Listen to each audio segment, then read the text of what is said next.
Hi, I'm Dave Vickers and welcome to the Photo Show. We're going to do another Photoshop tutorial today, and what we're going to look at is repairing old photographs. Now, every family's got old photographs, and normally they're kept in either an album or a box in the attic. And over the years, the photographs can get damaged, whether they get bent or water damaged or marked. And what we're going to look at today is ways that you can repair the photograph and bring them back to their original glory. Now, I've been scanning some photographs recently from my wife's family.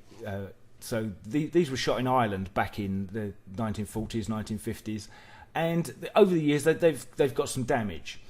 Now, the first thing is actually getting these images onto your computer to work with. Now, what I've done with this one is I've actually used a flatbed scanner, and I've scanned it at a nice high rate to get a good size file to work from.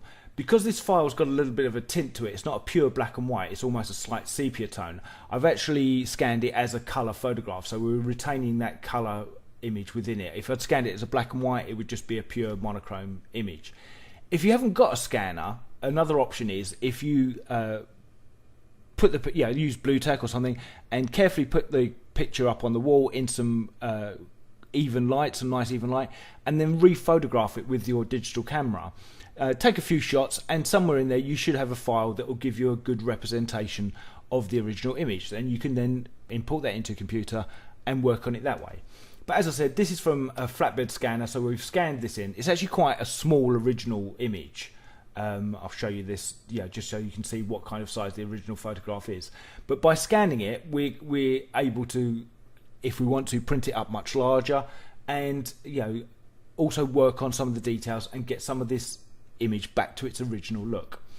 So first off, looking at this image, let's put a blank layer over the top just so I can demonstrate this. Let's just grab a pen tool here, pencil tool, and you can see we've got some areas that need working on. First off, we've got this massive fold here that's going to need to be fixed. We've got another fold on the corner up here that needs repairing, and then there's damage, there's marks and stuff in the sky that are obviously detracting away from the way that this photograph originally looked.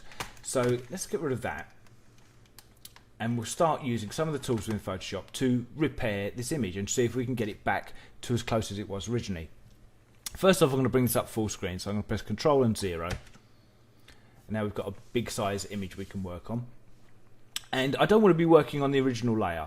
You've got a couple of options here. You can either just put a fresh blank layer over the top, but what I like to do is I like to duplicate this layer, so we're not working on the original background. We can always go back to that, and if we make any mistakes, we can always just revert back to the original background. So I'm going to hit Control and J, and that's now giving us a copy layer over the top. We've got two versions of the photo, and we're going to be working on layer 1 to start to make the adjustments on this image. Now, first off, if we look at the sky area here, we've got a lot of marks. There's watermarks and scuff marks on this. And what I'd like to do is get this back so it's a cleaner image. Obviously, you can see that the sky was blown out. There's no detail in the sky to be brought back anyway. So what I like to do is to use an area that is actually reasonably clean. This area here is much better than the areas up here, higher up on the photograph. So I'm going to go to my healing tool, and I'm going to pick the patch tool, the patch healing tool. You'll see this, it comes up like a little sewn patch. And what I'm going to do is I'm going to use this area here to start repairing the other areas. So let's get ourselves a clean area. Let's select this section off there. I'm just going to move that down into where it's cleaner there. Let it go, and let Photoshop repair that bit there. So it's not done massive, but we're starting to get a bigger area here that we can work with. So let's do the same again there. Let's pick that bit out there.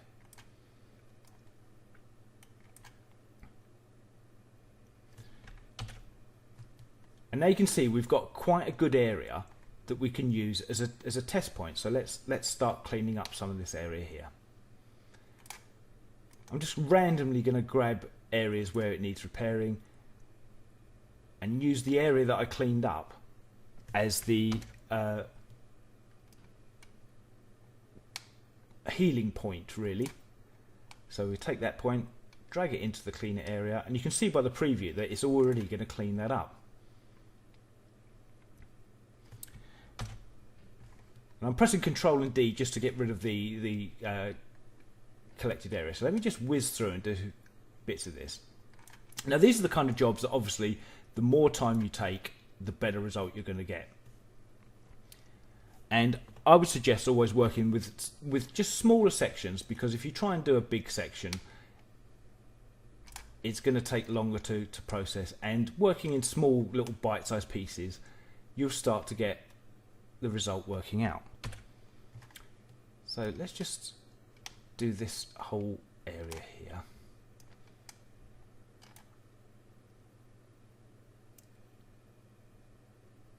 Let's do a few more of these.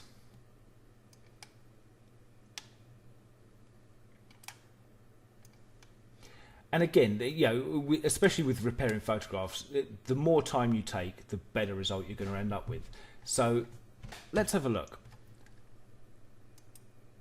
That's where we started, and we've got a lot of areas here where there's marks and scratches on the photo. Just a couple of minutes working with the patch tool, and we've managed to clean up quite a bit of the image. So just really, now the idea is with this part, just carry on doing what you're doing.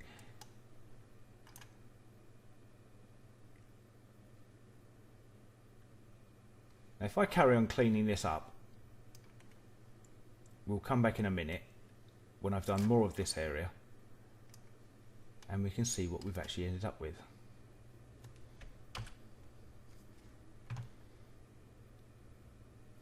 Okay, so I've carried on doing the same technique for a while now, and I haven't cleaned the entire photo, but basically if we now turn this off, you can see all of the scratches and marks that were in the sky area there. That's how we've worked on, and basically you just continue like that, continuing all the other areas until you've cleaned it up to a result that you're happy with. I personally don't like cleaning photos up so they look like brand new modern photographs. It's an old photograph. It's supposed to have an aged feel to it. But basically, you can clean this up so it's still got that aged feel, but you've got rid of some of the damage and some of the problems that have occurred over the years. So that's basically just using the patch tool.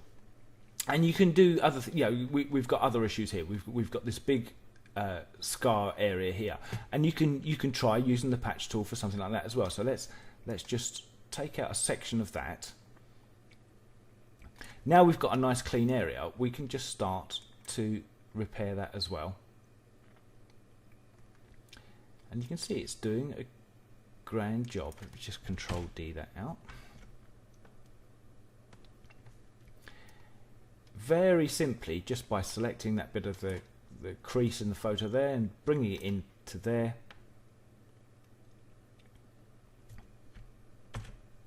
And it wouldn't have to just be the patch tool. You could do similar. Let's try using the spot healing tool now. So let's increase the brush size, and we'll just make a mark over like that. And that's doing a good job as well. If we'd done that from the beginning, because the sky had so many marks on it, you're likely to have got more marks within the image picked up by the spot healing tool, because it samples pixels that are around it. But now we've got an area that's fairly cleaned up, we're starting to get rid of that crease mark quite successfully. And again, there's little bits, you just re-click them. So let's see where we are now. And you can see within a very short space of time, we're starting to have quite an effect on this image. Let's do the same up here with the creases in the corner.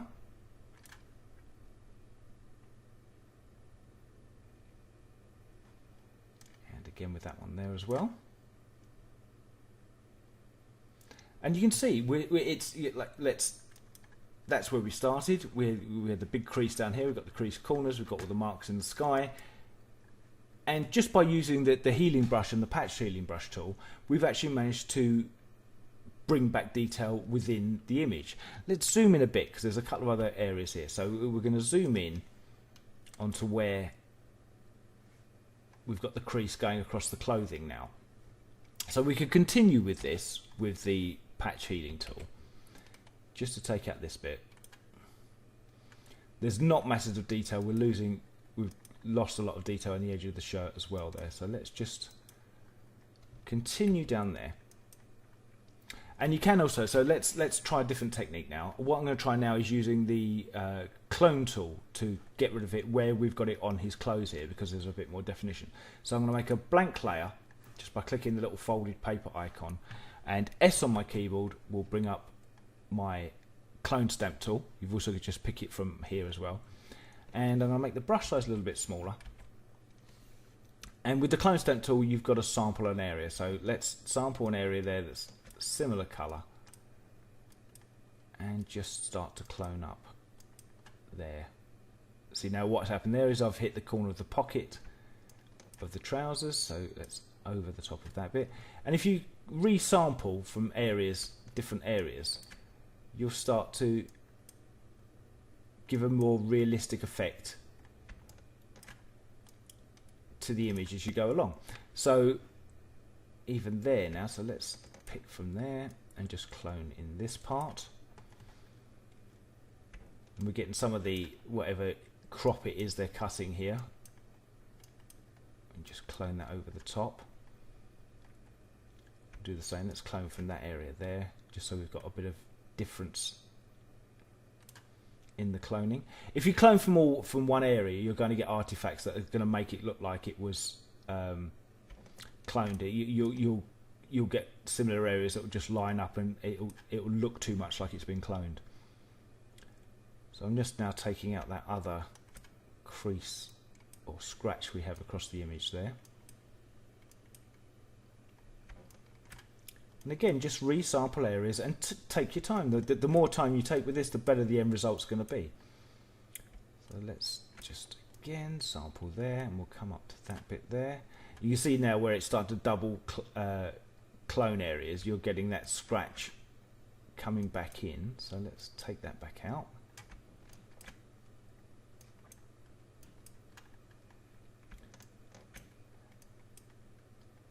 So the trouble is, once you start zooming in, you're going to see more and more areas of damage and things that need repairing. But let's just have a look there. So that's before, and that's after. So we've used the clone stamp to take out the rest of the scratch on that image. Let's come down, see if it comes down any further. And we've got a bit further there as well. So I'll just quickly, let's clone from this side here. If I clone from the edge of the frame there, we can line the edge of the frame up and just simply just paint up that line. And you can see there where it's cloned, it's cloned that same stalk again, so we're getting a slight doubling. You probably won't notice at full screen, but if we just pick a few little areas there just to make it less obvious.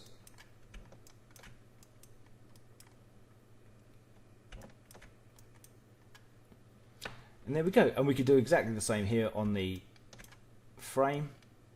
Just paint down the frame there with the clone stamp. Get rid of that crease that we've got down there. So let's go back to full screen view. And that's where our image started. That's where we've got to. And again, you can, the more time you take, the more work you'll be able to do in it. So that's the basic of how you repair scratches and the like. So let's now fold those two bits down. So I've Shift, Control and E just to merge the visible areas down. So we've now got the original and the repaired version. So we've got two versions. Now, as I said before, we can now start to have a look at what kind of details we can bring back into this. Let's try something simple like an adjustment layer. Let's use curves. So we'll bring up our curves palette here, and you can see by the histogram that there's not much in the dark areas and a lot of information in the white area here in the highlights, and not masses of information in the mid-tones as well. So let's bring the black area in a touch.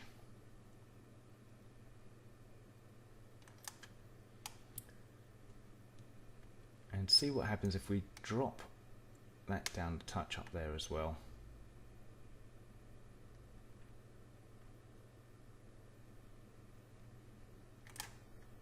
Maybe just pull a touch up there. Right, so I've made a really subtle adjustment using the tone curve here, but if we turn that on and off, you can see it's actually starting to bring back a bit more detail into the image. It's still looking like an old image, but we've got a bit more detail back into it. And again, like I said, this is there's a tone to this image. You can see it's got like a slight sepia toned brown image. If you wanted this to be a pure black and white, you could add another adjustment layer over the top, black and white adjustment layer, and you can see now that it's actually gone more to pure black and white. And you can adjust each of your areas here. So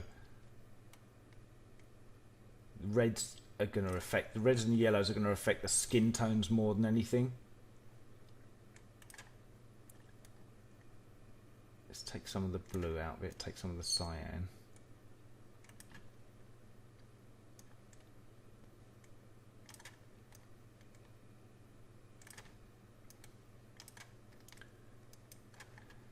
So there we've gone from what was our original image, which has got a slight sepia tone edge to it, to a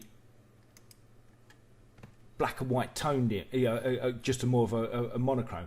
I think it looks better as the original sepia toned image, but that's the basic methods of repairing a photograph and getting it back to a new usable version. Again, once this is finished, you can have it, print it back out, print it on some archive paper, get it printed somewhere else, and either have something that looks like the original or print it much larger, add it into photo books. But that's the basic of repairing an old photograph. I hope this has been useful. Until next time, I'm Dave Vickers. See you then.